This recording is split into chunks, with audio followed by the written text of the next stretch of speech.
Break के बाद एक बार फिर से आपका स्वागत है और हम लोग चर्चा कर रहे हैं कि पाकिस्तान के प्रधानमंत्री ने बातचीत का जो ऑफर दिया है उसको स्वीकार करना चाहिए या फिर भारत को अपने रुख पर अडिग रहना चाहिए। मेजर जनरल के सिन्हा साहब, मेरा सवाल आपसे यह है कि जिस तरीके से पाकिस्तान का रुख रहा है, आपको लगता है कि पाकिस्तान वाकई किसी भी स्तर पर जाकर के ये कहेगा कि ये देखो जी, हमने आतंकवाद को ख़त्म करने के लिए कदम उठाया है, हम आपको आतंकवादियों को वापस कर रहे हैं, या फिर उनके ठिकानों को हम खुद ब खुद हटा रहे हैं? ऐसा कभी भी अभी नियर फ्यूचर में पाकिस्तान ऐसा करता हुआ दिखेगा, इसकी उम्मीद आपको दिख रही है? मुझे तो नहीं दिख रही, इसलिए मैं सोचा आपसे पूछ लूँ। आप एब्सोल्युटली सर, मैं आपके साथ सहमत हूँ। देखिए, उसकी स्ट्रैटेजिक एसेट जो है वो उसका यही आतंकवाद है। यदि हम ऐसे कहते हैं, इसको आप केवल नाम के तरह ना यूज़ करें कि Pakistan is the epicentre of terrorism. हाँ, अभी उसको बाइट अभी कर रहा है, उसको पिंच कर रहा है उसके सूज, मगर मुझे तो कहीं नहीं दिखाई देते। यदि आपने 7 तारीख को जिस तरह से माजरा देखा भावलपुर में या फिर वहाँ मुरीदके के अंदर में, जिसका व्याख्यान त्रिगुण साहब कर रहे थे बहुत खूबी से, तो वो तो कहीं नहीं है। जो सबसे इम्पॉर्टेंट चीज़ मुझे लगता है 1 घंटे के डिस्कशन से सामने आई है, वो है वाटर। देखिए, वाटर के ऊपर में यदि आप जाएंगे, ये पूरा का पूरा हमारे पास ये ब्रह्मास्त्र है जिसका हम कभी यूज़ नहीं किए। इसका यूज़ हुआ है 1947 में, और इसकी थोड़ी सी यदि 1-2 मिनट दें तो मैं समझाने की चेष्टा करूँगा। बिल्कुल बिल्कुल, जब हमारा बंटवारा हुआ तो रेड क्लिफ ने केवल हमारी धरती का बंटवारा किया और लोगों का बंटवारा, पानी का बंटवारा नहीं हुआ था। पहला वाटर वॉर जिसको अगेंस्ट पाकिस्तान यूज़ हुआ है, और आपने कहा कि एक आया है कि एक बूंद भी पानी नहीं जाएगा हमारे हक का, ये प्रधानमंत्री ने कहा है, तो इसको थोड़ा समझने की चेष्टा होना चाहिए। देखिए, 47 में कांग्रेस की ही गवर्नमेंट थी, नेहरू जी साहब 47-48 के आसपास की बात कर रहा हूँ, और उस समय ये पानी रोका गया था।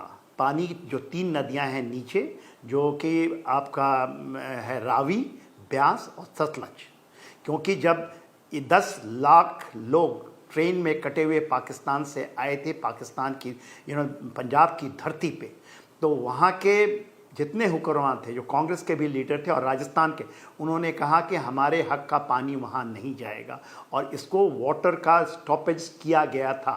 गंग कनाल यदि आप गए हैं गंगानगर के पास, तो उसकी स्थापना उस समय फावड़े से की गई थी। पानी को रोक दिया गया। 2 बड़े डैम हैं, सुलेमान की हेडवर्क यदि आप देखेंगे, और जहाँ पर हरी के बराज का पानी जाता है फिरोजपुर से, उसको पूरी तरह रोक दिया गया था और हाहाकार मच गया था पाकिस्तान में। और फिर वाटर रिकॉर्ड आया, और यही सबसे बड़ी है।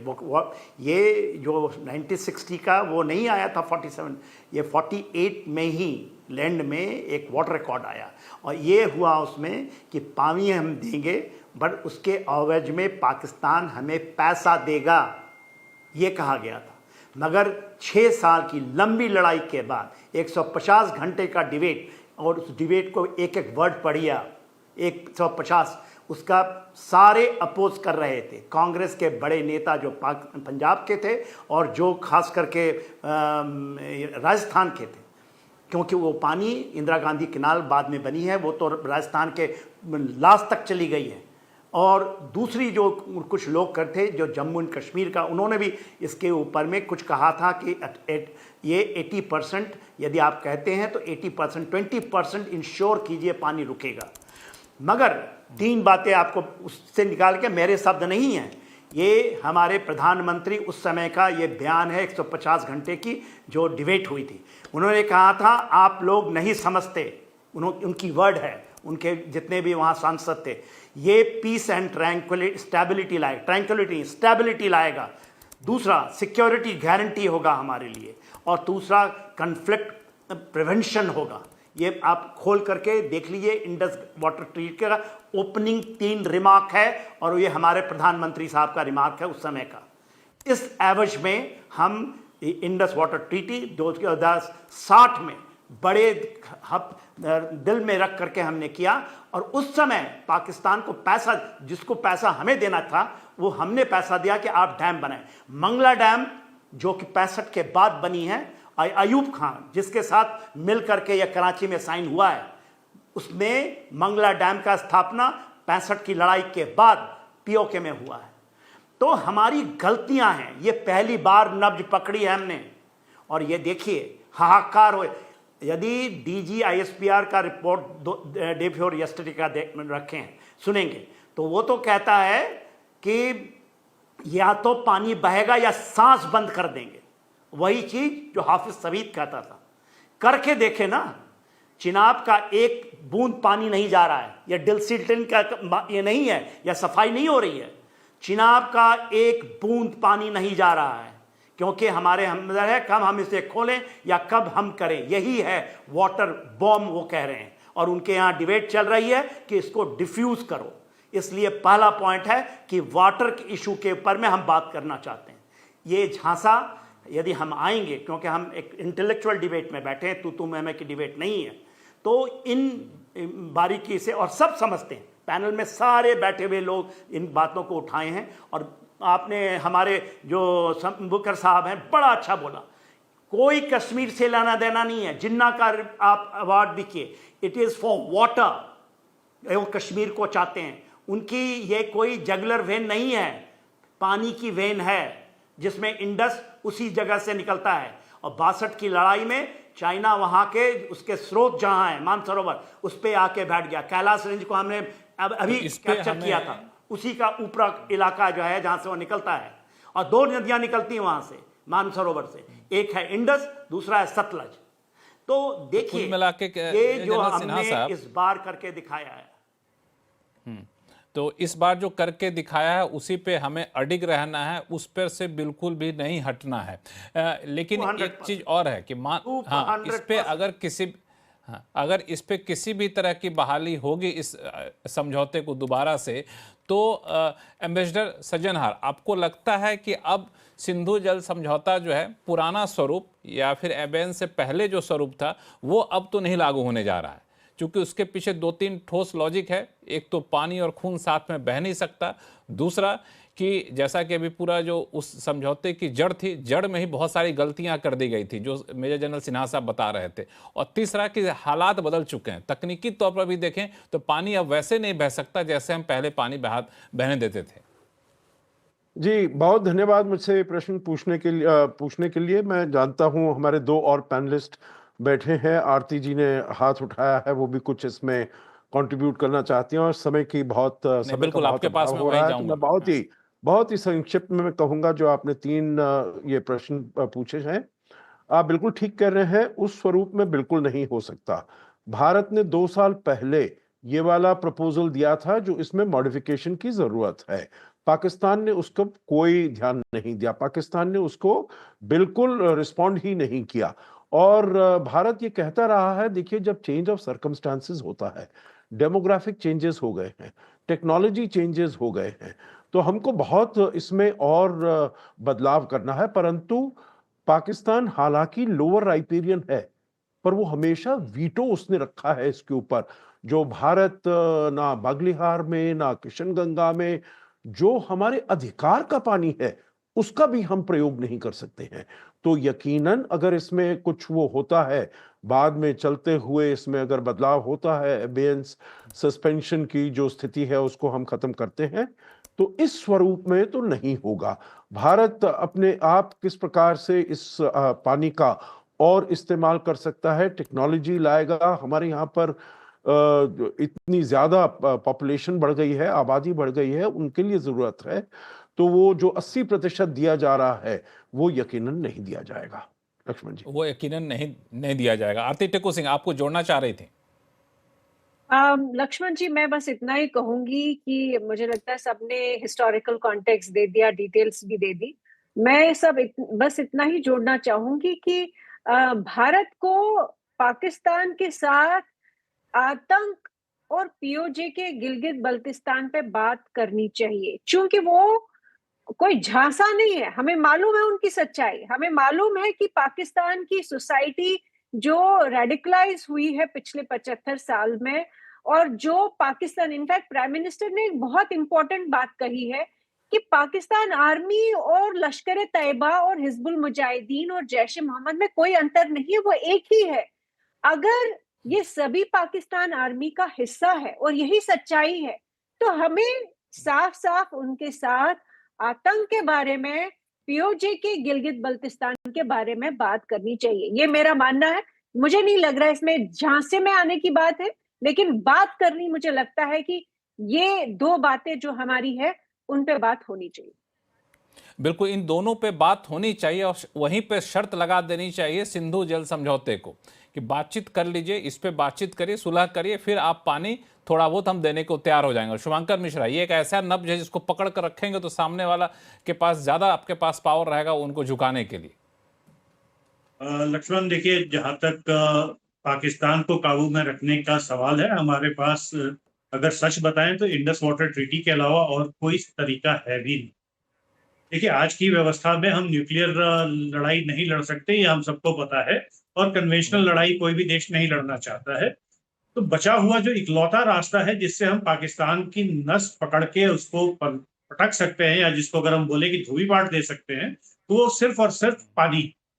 आपको अगर आज ध्यान रहे कि आज की डेट में इंडस वाटर की हालत ये हो गई है कि कराची तक पहुंचते पहुंचते इंडस का पानी खत्म हो जाता है, और जहां जो उसका मुहाना है वहां पे समुद्र का पानी, अरब सागर का पानी इंडस रिवर में आता है, ना कि पानी इंडस का अरब सागर में जाता है।